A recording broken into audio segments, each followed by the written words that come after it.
में ऐसा क्या हुआ कि अचानक कांवरियों पर आसमान से फूल बरसने लगे।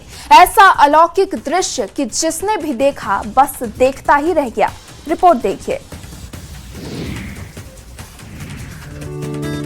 सावन की तीसरी सोमवारी के पावन अवसर पर बिहार के प्रमुख शिवालयों में आस्था और भक्ति का अलौकिक नजारा देखने को मिला। राज्य सरकार के पर्यटन विभाग की विशेष पहल पर मुजफ्फरपुर के बाबा गरीबनाथ मंदिर और सोनपुर के विश्व प्रसिद्ध बाबा हरिहरनाथ धाम में हेलीकॉप्टर से श्रद्धालुओं और मंदिरों पर शानदार पुष्प वर्षा की गई। देवघर के रूप में प्रसिद्ध मुजफ्फरपुर के बाबा गरीबनाथ मंदिर और ऐतिहासिक साहू पोखर पर आसमान से फूलों की बारिश होते ही पूरा इलाका हर हर महादेव के जय घोष से गूंज उठा। इस ऐतिहासिक क्षण के दौरान प्रदेश के पर्यटन मंत्री केदार प्रसाद गुप्ता, जिले के डीएम और एसएसपी सहित तमाम प्रशासनिक अधिकारी मंदिर परिसर में मौजूद रहे। पर्यटन मंत्री ने कहा कि सनातन संस्कृति और श्रद्धालुओं के उत्साह को सम्मान देने के लिए ये पहल की गई है। वहीं सोनपुर के बाबा हरिहरनाथ धाम में भी गंगा और गंडक के संगम से जल लेकर पहुंचे लाखों कांवरियों पर हेलीकॉप्टर से लगातार फूल बरसाए गए। आसमान से बरसती पंखुड़ियों ने थके हारे कांवरियों में नई ऊर्जा और उत्साह भर दिया।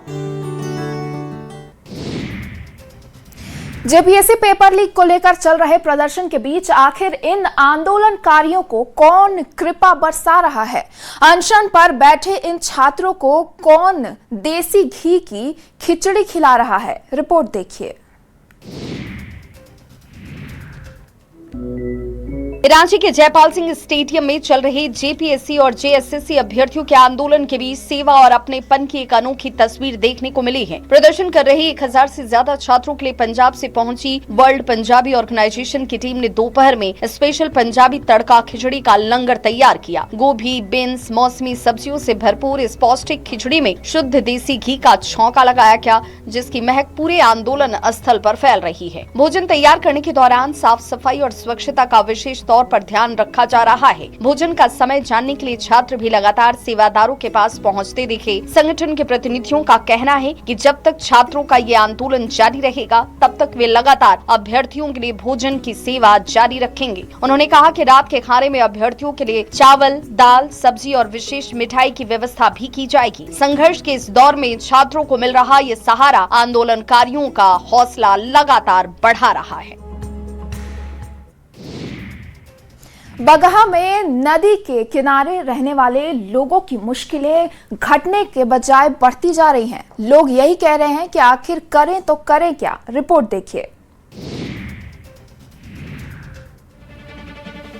बगहा से आई तस्वीरों ने सबकी चिंता को बढ़ा दिया है। दरअसल बगहा के मधुबनी प्रखंड के चिउरही पंचायत के रेवहिया गांव में गंडक नदी का रौद्र रूप देखने को मिल रहा है। नदी की तेज धार से भीषण कटाव हो रहा है और इसकी वजह से करीब 100 घर गंडक नदी के पानी में समा चुके हैं। हालात इतने बदतर हो चुके हैं कि जो मकान अभी बचे हैं, उन्हें भी ग्रामीण अपनी आंखों के सामने खुद अपने ही हाथों से तोड़ने को मजबूर हैं, ताकि वे अपनी गृहस्थी का जरूरी सामान और दरवाजे चौखट सुरक्षित निकाल पाएं। कटाव की जद में आकर राजकीय प्राथमिक विद्यालय चिउहरी उर्दू स्कूल का एक बड़ा हिस्सा पहले ही नदी में विलीन हो चुका है। बाकी बचे हुए भवन को बचाने के लिए अब उसकी खिड़की, दरवाजे और ढांचे को तोड़ा जा रहा है। इसके साथ ही गांव का पैक्स गोदाम और नल जल योजना की पानी की टंकी पर भी कटाव का गंभीर खतरा मंडरा रहा है। तबाही के इस खतरनाक मंजर के बीच जल संसाधन विभाग फ्लड फाइटिंग कार्य को चला रहा है, लेकिन ये काफी नहीं है। लगातार तेज हो रहे कटाव के कारण पूरे गाँव में भारी दहशत का माहौल है। जहां एक तरफ वन और जंगलों को लगाने की बात होती है, उनके संरक्षण की बात होती है, तो वहीं स्पेन जैसे देशों के जंगलों में आग लग जाना एक बहुत ही बड़ी परेशानी की बात है। रिपोर्ट देखिए।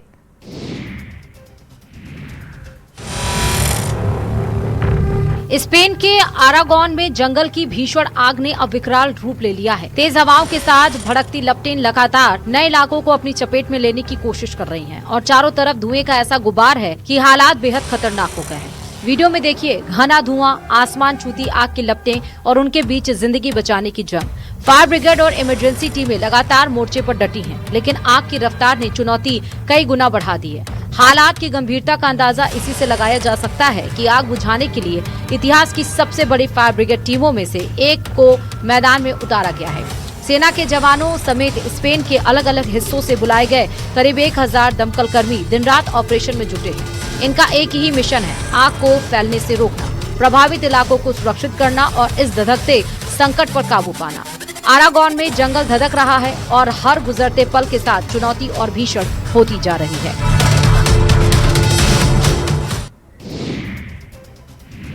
अगर आपने भी यूजीसी नेट की परीक्षा दी है तो ये खबर आपके लिए है। हो सकता है कि आपको इस खबर से झटका लगे, लेकिन इससे पहले आप ये जान लीजिए कि ये फैसला लिया क्यों गया है। रिपोर्ट देखिए।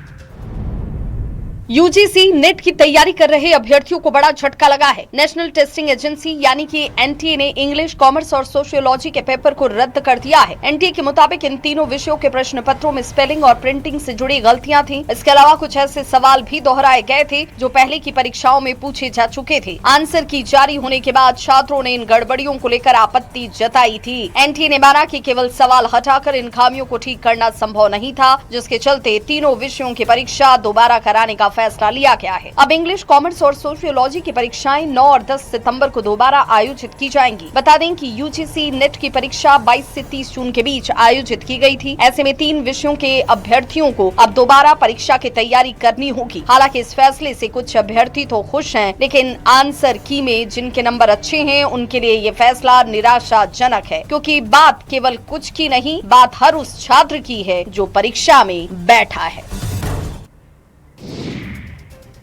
बाबा धाम देवघर में आस्था का सैलाब उमड़ पड़ा है।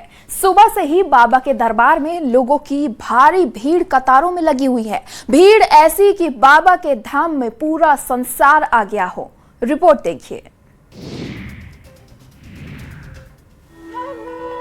सावन के पावन महीने में देवों के देव महादेव की नगरी देवघर में आस्था का सैलाब उमड़ पड़ा है। सावन की तीसरी सोमवारी के साथ ही आज नाग पंचमी का भी दुर्लभ संयोग बना है, जिसकी वजह से बाबा के धाम में श्रद्धालुओं की अधिक भीड़ जुटी है। सुबह तड़के 3 बजे बाबा बैद्यनाथ मंदिर के पट खोले गए, जिसके बाद सरदार पंडा ने विशेष सरदारी पूजा संपन्न की। पूजा के बाद सुबह 4:15 से आम कंवरियों के लिए जलार्पण शुरू कर दिया गया। भीड़ को देखते हुए मंदिर के गर्भगृह में अर्घा के जरिए जल चढ़ाया गया, जबकि कतार से बचने वालों के लिए मंदिर प्रांगण में बाह्य अर्घा लगाया गया है। प्रांगण में बड़ी बड़ी एलईडी स्क्रीन पर बाबा के लाइव दर्शन भी कराए जा रहे हैं। देवघर डीसी सौरभ कुमार भुवानिया के अनुसार कंवरियों की सुलभता के लिए रूट लाइन में पुख्ता इंतजाम किए गए हैं। रात से कतार में लगे श्रद्धालुओं के लिए बीएड कॉलेज में विशाल डोम पंडाल बनाए गए। सरदार पंडा का कहना है कि आज सोमवारी और नागपंचमी के इस पावन संयोग पर जो भी भक्त बाबा भोलेनाथ को गंगा जल और बेलपत्र अर्पित करते हैं, उनकी मनोकामना जरूर पूरी होती है। सावन के पावन महीने में हर कोई शिवमय हो गया है। आम जनता से लेकर सेलिब्रिटी तक भोले की भक्ति में रंगे हुए नजर आ रहे हैं। रिपोर्ट देखिए। सावन के पावन महीने में बाबा बैद्यनाथ की नगरी देवघर में आस्था का अद्भुत नजारा देखने को मिल रहा है। श्रद्धालु 105 किलोमीटर की कठिन पैदल यात्रा तय कर बाबा के दरबार पहुंच रहे हैं। इसी कड़ी में भोजपुरी की मशहूर गायिका निशा उपाध्याय भी कांधे पर कांवड़ लिए पैदल बाबा बैद्यनाथ धाम की ओर बढ़ रही हैं। खास बात यह है कि इस पद यात्रा के दौरान निशा अपने भजनों और गीतों के साथ कांवरियों का उत्साह भी बढ़ा रही हैं। निशा उपाध्याय का कहना है कि कांवरिया पद पर हर कोई अपने अपने तरीके से सेवा में जुटा है। ऐसे में उन्हें भी अपनी गायकी के जरिए शिव भक्तों की सेवा करने का यह पावन अवसर मिला है। उन्होंने कहा कि बाबा की कृपा से उन्हें सब कुछ मिला है और वे कई सालों से इस तरह पैदल यात्रा कर बाबा धाम पहुंचती रही हैं। अपनी पैदल यात्रा के दौरान निशा उपाध्याय कांवरिया पथ पर लगे महामंडलेश्वर शिविर भी पहुंची, जहां उन्होंने महामंडलेश्वर राजेश्वरी नंदगिरी से मुलाकात कर उनका आशीर्वाद लिया। बाबा की भक्ति में लीन निशा की सादगी और सेवा भाव कांवरियों के बीच चर्चा का विषय बना हुआ है।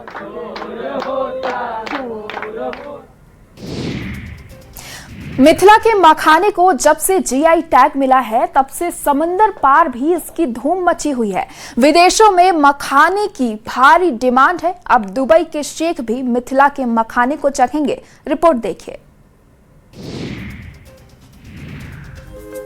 मिथिला का मखान अब समंदर पार दुबई तक अपनी खास पहचान बनाने जा रहा है। दरभंगा के बेनीपुर प्रखंड स्थित धरौड़ा से लगभग 45 लाख रुपए के 4 मीट्रिक टन मखाना की बड़ी खेप यूएई के लिए रवाना की गई। शक्ति नेचुरल एक्सपोर्ट और स्थानीय इकाई लक्ष्मी गुलाब मखाना के जरिए भेजी गई यह खेप पहले सड़क मार्ग से कोलकाता बंदरगाह पहुंचेगी, जहां से समुद्री मार्ग होते हुए इसे दुबई के जाबेल अली पोर्ट भेजा जाएगा। इस सफलता के पीछे भारतीय सेना से 28 वर्षों की सेवा के बाद लौटे भोलानाथ झा की मेहनत है। रिटायर होने के बाद नौकरी का विकल्प छोड़कर उन्होंने अपने गांव में महज 3 महिलाओं के साथ यह मखाना कारोबार शुरू किया था, जो आज 40 से ज्यादा स्थानीय लोगों को रोजगार दे रहा है। मखाना के इस खेप को रवाना करते समय मौके पर महिला कर्मियों को उपहार देकर सम्मानित किया गया। मखाना को GI टैग मिलने के बाद अंतर्राष्ट्रीय बाजार में इसकी मांग तेजी से बढ़ी है। कारोबारियों का मानना है कि इस पहली खेप को अच्छा रिस्पॉन्स मिलने के बाद भविष्य में भी निर्यात के रास्ते खुलेंगे, जिससे मखाना किसानों को बेहतरीन कीमत मिलेगी और प्रोसेसिंग और पैकेजिंग के जरिए रोजगार पैदा होगा।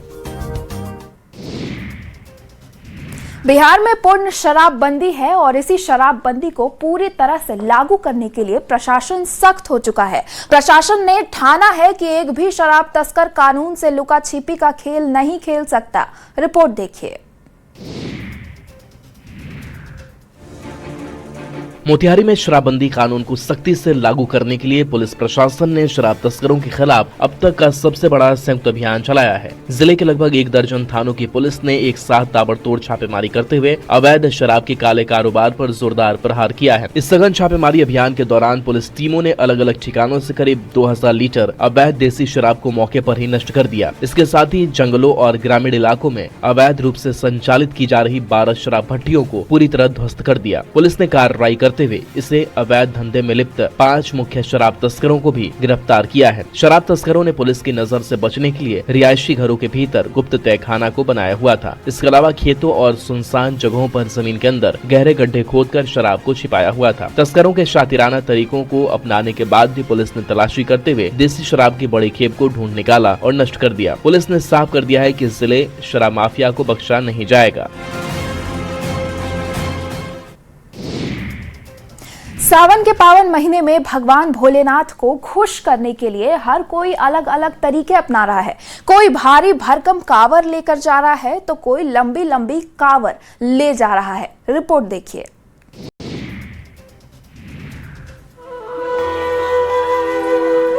मुंगेर के कच्ची कांवरिया पथ पर इस बार आस्था और भक्ति का एक बेहद अद्भुत नजारा देखने को मिल रहा है। महाकाल ग्रुप के शिव भक्तों ने करीब 80 किलो की एक भव्य और विशाल कांवर तैयार की है, जो इस पूरे रास्ते पर आकर्षण का मुख्य केंद्र बनी हुई है। इस विशाल कांवर को कुल 25 कांवरिये एक साथ मिलकर अपने कंधों पर उठाए हुए हैं। कांवर के ठीक ऊपर स्थापित भगवान आदि योगी की भव्य प्रतिमा हर किसी का मन मोह रही है। कच्ची कांवरिया पथ से गुजरते वक्त इस अनोखी कांवर के दर्शन करने और इसकी भव्यता को देखने के लिए श्रद्धालुओं की भारी भीड़ उमड़ पड़ी है। महाकाल ग्रुप के सदस्यों का कहना है कि वे लगातार 11वीं बार बाबा बैद्यनाथ के दरबार के लिए पैदल कांवर यात्रा कर रहे हैं। अपने इस 11वीं यात्रा को यादगार और खास बनाने के मकसद से ही उन्होंने आदि योगी के स्वरूप में सुसज्जित इस कांवर को तैयार किया है। कांवरियों के अनुसार 80 किलो का यह भारी भरकम वजन उनके लिए कोई बोझ नहीं, बल्कि महादेव के प्रति उनकी अटूट श्रद्धा और पूर्ण समर्पण का प्रतीक है। बोलबम के गूंजते जयकारों के बीच 25 कांवरियों का यह समूह बाबा धाम की ओर तेजी से कदम बढ़ा रहा है।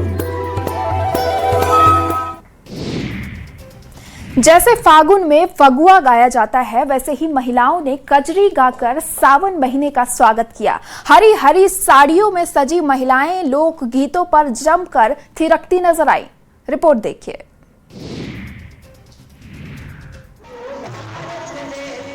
सावन के पावन महीने में बिहार के सासाराम से भारतीय लोक संस्कृति और परंपरा का एक बेहद ही खूबसूरत रंग देखने को मिल रहा है। जिस तरह फागुन में फगुआ और चैत में चैता गीतों की गूंज होती है, ठीक उसी तरह सावन के स्वागत में सासाराम में भव्य कजरी महोत्सव का आयोजन किया गया। शहर के पायलट बाबा आश्रम में आयोजित इस उत्सव में महिलाओं ने अपनी लोक परंपरा को बड़े ही उत्साह के साथ जीवंत कर दिया। हरे रंग के पारंपरिक परिधानों, हाथों में सजी मेहंदी और हरी हरी चूड़ियों के साथ सुहागिन महिलाएं कजरी की धुनों पर सामूहिक रूप से झूमती और थिरकती नजर आई। कजरी गीतों में सावन के रिमझिम फुहारों, प्राकृतिक सुंदरता और शिव पार्वती के वैवाहिक प्रसंगों के साथ साथ राधा कृष्ण की मनमोहक लीलाओं और विरह के भावों को मधुर आवाज में पिरोया गया। संगीत और लोक नृत्य के इस संगम के बीच महिलाओं ने हंसी ठिठोली और आपसी उल्लास के साथ सावन की खुशियाँ बांटी, जिससे कि पूरा आश्रम परिसर भक्ति और लोक रंग में सराबोर हो गया।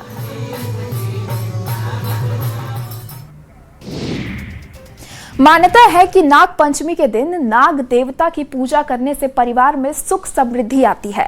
इसी सुख शांति के लिए महिलाएं नाग देवता की पूजा कर रही हैं। रिपोर्ट देखिए।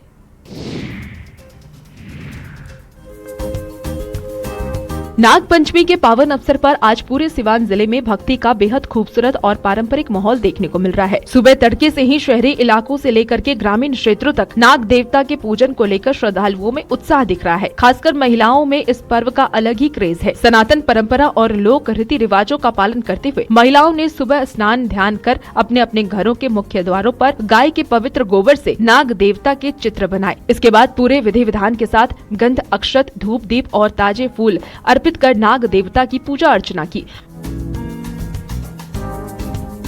पूजन के दौरान पारंपरिक रूप से धान के खील को कच्चे दूध में भिगोकर नाग देवता को विशेष प्रसाद के रूप में भोग लगाया जा रहा है। धार्मिक मान्यताओं के अनुसार सावन के महीने में पड़ने वाली नाग पंचमी के दिन नाग देवता की पूजा अर्चना करने से घर परिवार पर आने वाले सभी संकट दूर होते हैं। साथ ही परिवार में धन धान्य, आरोग्य और सुख समृद्धि का वास होता है। सावन का मौसम बड़ा खुशनुमा होता है और ऐसे मौसम का लुत्फ ना उठाया जाए तो फिर किस बात का सावन। रिपोर्ट देखिए।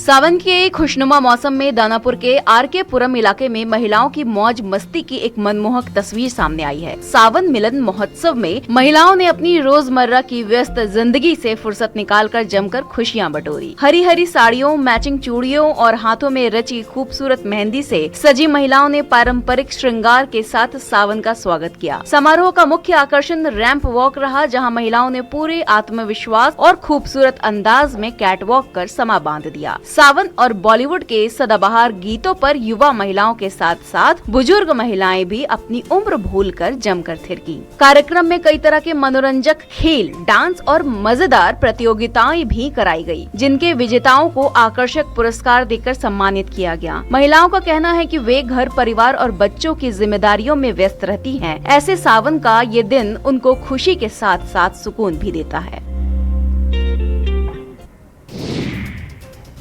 जंगल के पास रहने वालों की भी मुश्किलें कभी कम नहीं होती। हमेशा जंगली जानवरों का डर बना रहता है। कब और कहां से जंगली जानवर हमला कर दे कुछ पता नहीं होता। रिपोर्ट देखिए।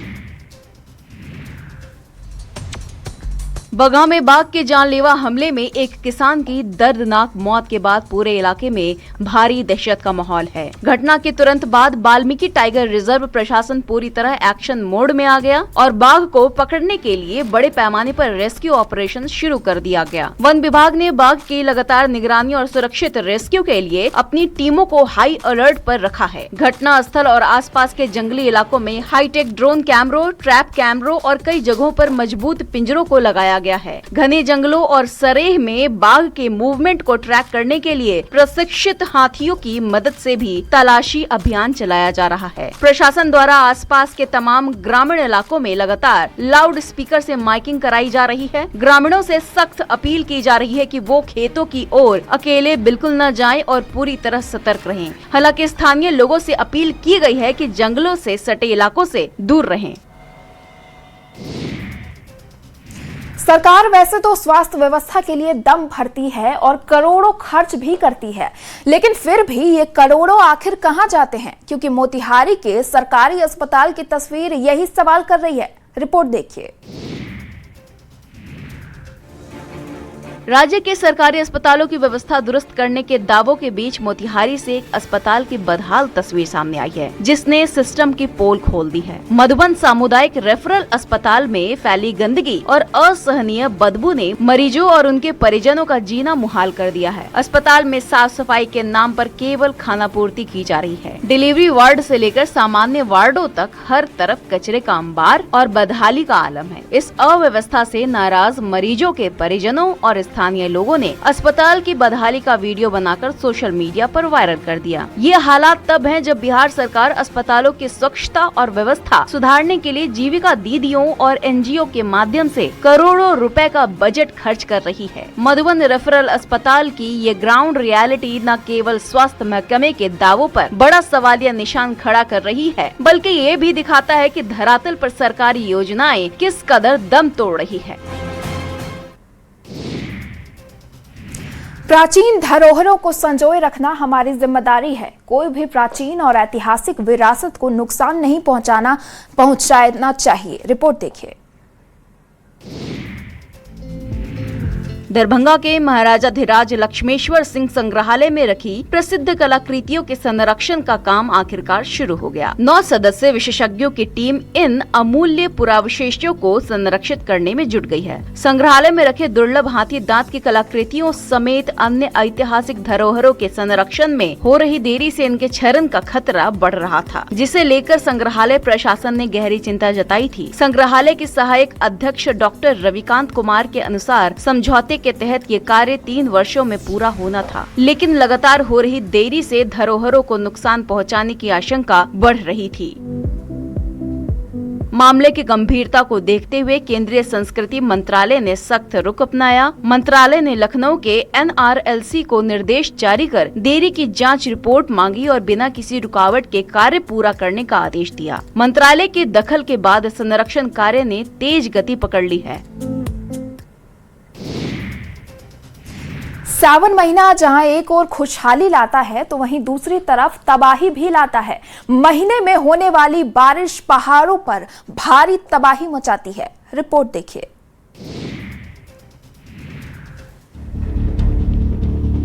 सिक्किम में एक तरफ भारी बारिश का दौर जारी है, दूसरी तरफ अब लैंडस्लाइड ने लोगों की मुश्किलें बढ़ा दी। रिम्बी इलाके में भूस्खलन की घटना हुई है। हालात को देखते हुए प्रशासन ने प्रभावित लोगों को तत्काल सुरक्षित स्थान पर शिफ्ट करने के निर्देश दिए। सिक्किम में बारिश के बीच लैंडस्लाइड के बाद लोगों में दहशत का माहौल है। ग्यालशिंग के रिम्बी इलाके में भूस्खलन के बाद आसपास रहने वाले लोगों में डर का माहौल है। लैंडस्लाइड की वजह से करीब 28 परिवार प्रभावित बताए जा रहे हैं। भूस्खलन के बाद हालात को देखते हुए प्रशासन अलर्ट मोड पर आ गया है और प्रभावित परिवारों को किसी भी खतरे से बचाने के लिए सुरक्षित स्थान पर पहुंचाने के निर्देश दिए गए हैं। लोगों को एहतियात बरतने और लैंडस्लाइड प्रभावित इलाके से दूर रहने की सलाह दी जा रही है। पहाड़ी इलाकों में लगातार बारिश के बीच लैंडस्लाइड का खतरा बढ़ गया है। ऐसे में प्रशासन की प्राथमिकता प्रभावित परिवारों को सुरक्षित निकालना और किसी भी संभावित खतरे से बचाव करना। फिलहाल रिम्बी इलाके के हालात पर प्रशासन की नजर बनी हुई है। आसमान से बरसती आफत किसी भी विकसित देश को घुटने टेकने पर मजबूर कर देती है, चाहे फिर वो कितना भी आधुनिक ही क्यों ना हो। रिपोर्ट देखिए।